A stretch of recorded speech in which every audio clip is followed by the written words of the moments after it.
आज के इस वीडियो में हम भाषा की वर्ण व्यवस्था की बात करने वाले हैं और इसमें हम जानेंगे वर्ण किसे कहते हैं, स्वर क्या है, व्यंजन क्या है और स्वर और व्यंजन दोनों में क्या अंतर है, स्वर के कितने प्रकार हैं, व्यंजन के कितने प्रकार हैं। तो आज के इस वीडियो में हम स्वर के बारे में जानने वाले हैं, व्यंजन के बारे में जानने वाले हैं। तो वीडियो को आखिरी तक देखिए और वीडियो कैसा लगा आप जरूर बताइए। तो हम वीडियो को शुरू करते हैं। तो आज के इस वीडियो में वर्ण विचार के भाग 1 में हम बात करने वाले हैं, जानने वाले हैं स्वर के बारे में, व्यंजन के बारे में, इनका क्या अर्थ है और इनके कितने प्रकार हैं। तो हम वीडियो को शुरू करते हैं। और सबसे पहले अगर हम वर्ण की बात करें, वर्ण क्या है, तो हिंदी भाषा में प्रयोग होने वाली सबसे छोटी इकाई वर्ण कहलाती है। जैसे अ, आ, ई, क, ख। तो इसको हम सबसे छोटी इकाई क्यों कहते हैं? क्योंकि आप इनके और अधिक टुकड़े नहीं कर सकते, इनके और अधिक खंड नहीं कर सकते। आप अ के और अधिक खंड नहीं कर सकते, आप ई के और अधिक खंड नहीं कर सकते। जो क है आप इसके और अधिक खंड नहीं कर सकते। ठीक है, तो इसलिए हिंदी भाषा की जो सबसे छोटी इकाई है इसे हम कहते हैं वर्ण। और वर्ण के मौखिक रूप को ध्वनि कहते हैं। ठीक है, जैसा कि मैंने पिछले वीडियो में बताया कि वर्ण का जो मौखिक रूप है उसको ध्वनि कहते हैं। जब वर्णों का उच्चारण किया जाता है तो उसे हम क्या कहते हैं? ध्वनि कहते हैं।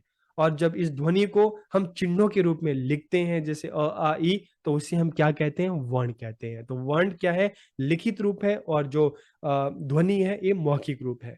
और हिंदी में वर्णों को अक्षर भी कहते हैं, क्योंकि हिंदी की जो लिपि है देवनागरी को एक अक्षरिक लिपि है। तो इसलिए हिंदी में वर्णों को हम क्या कहते हैं? अक्षर भी कहते हैं। तो इस तरह से अगर हम देखें तो वर्ण के मौखिक रूप को ध्वनि कहते हैं और लिखित रूप को हम क्या कहते हैं?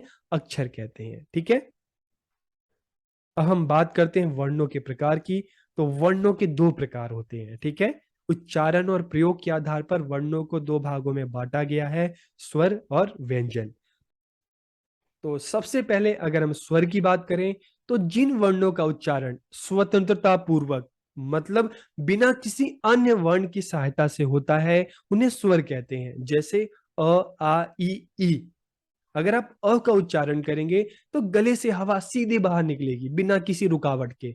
आ का उच्चारण करेंगे तब भी गले से जो हवा है बिना किसी बाधा के बाहर निकलेगी। ठीक है, तो इसलिए उनका उच्चारण जो है स्वतंत्रता पूर्वक, मतलब बिना किसी बाधा के, बिना किसी अन्य वर्ण की सहायता से होता है, इसलिए इन्हें स्वर कहते हैं। तो इनके उच्चारण में मुख से ध्वनि बिना किसी रुकावट के बाहर निकलती है। अगर आप क बोलेंगे, देखिए अगर आप बोलते हो क, तो क बोलते समय जीभ का जो हिस्सा है ऊपर की तरफ टकराता है। मतलब क्या है?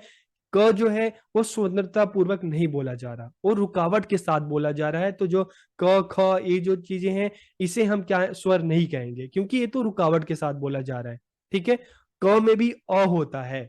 तो मतलब क्या है कि क बोलने के लिए अ की सहायता ली जा रही है, स्वर की सहायता ली जा रही है, इसलिए हम क को व्यंजन बोलेंगे, स्वर नहीं बोलेंगे। तो अगर स्वर की बात करें तो इनके उच्चारण में मुख से ध्वनि बिना किसी रुकावट के बाहर निकलती है। स्वर व्यंजनों के उच्चारण में सहायक होते हैं। जैसे अगर आप क बोलेंगे तो क के साथ अ होता है, का बोलेंगे तो क के साथ आ लगा होता है, की बोलेंगे तो क के साथ ई लगा होता है। तो स्वर व्यंजनों के उच्चारण में सहायक होते हैं। ठीक है, हिंदी भाषा में स्वर वर्णों के लिए मात्रा चिन्हों की व्यवस्था भी की गई है। जैसे अगर आ की बात करेंगे तो आ की मात्रा आपको पता है, छोटी ई की मात्रा, बड़ी ई की मात्रा, ऊ की मात्रा, औ की मात्रा। तो हिंदी में स्वरों को अ आ ई इस तरह से भी लिखा जाता है और इसके लिए मात्रा चिन्हों की भी व्यवस्था की गई है।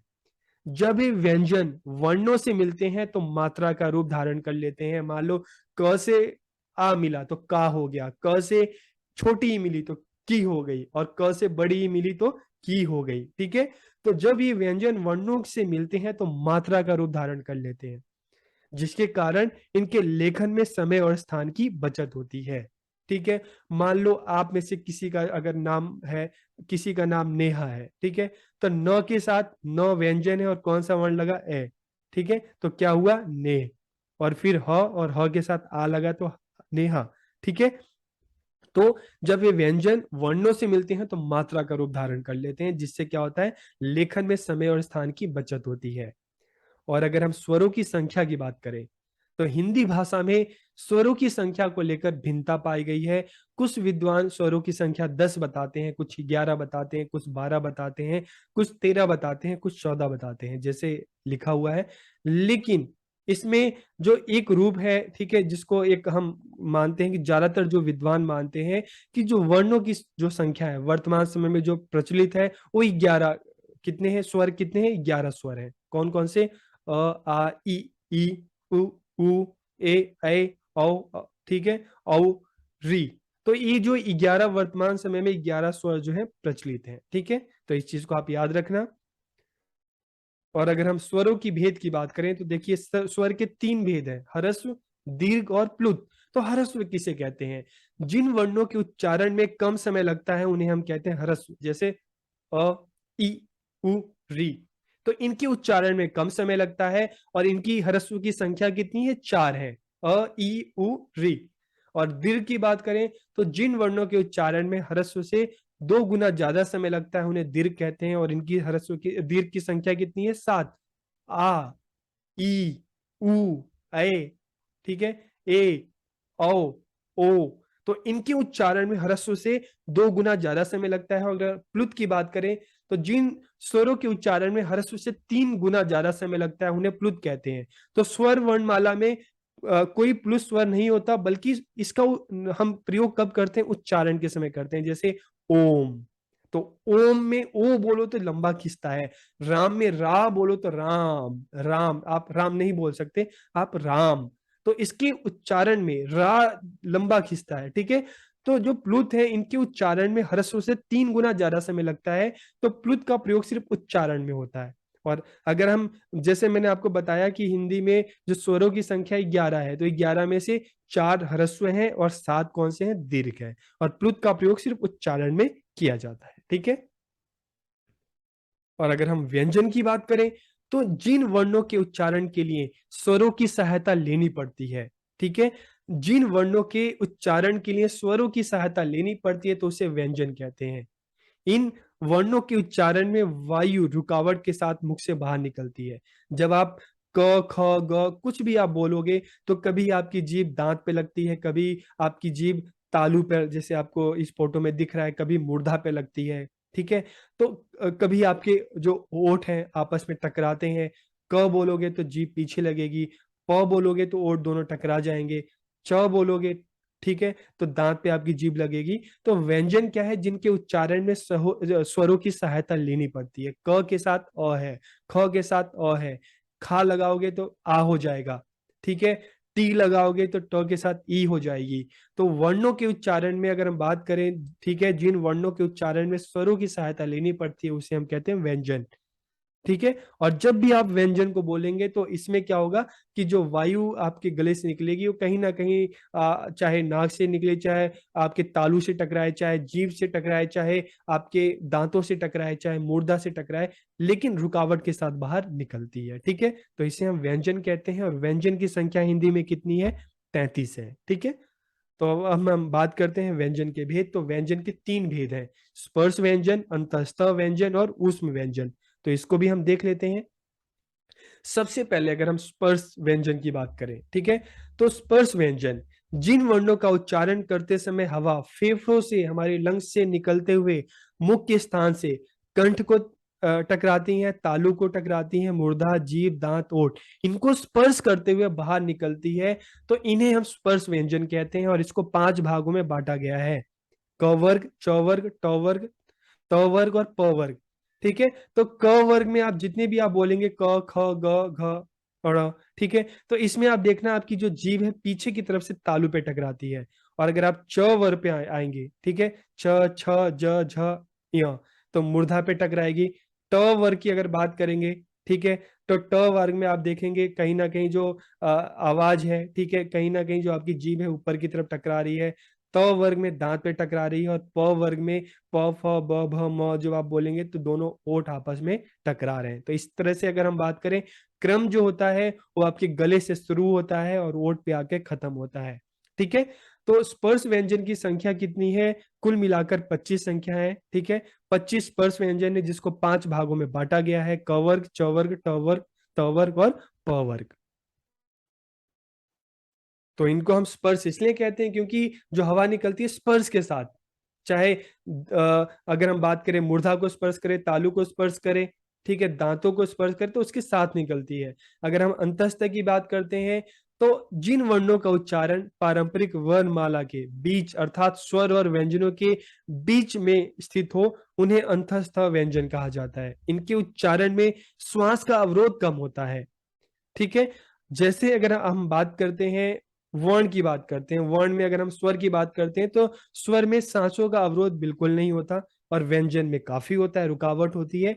लेकिन अगर हम अंतस्थ की बात करते हैं तो इनके उच्चारण में जो सांस का जो अवरोध होता है वो कम होता है। इनका उच्चारण करते समय जो जीभ है उच्चारण स्थान के बिल्कुल पास पहुंच जाती है, जैसे य।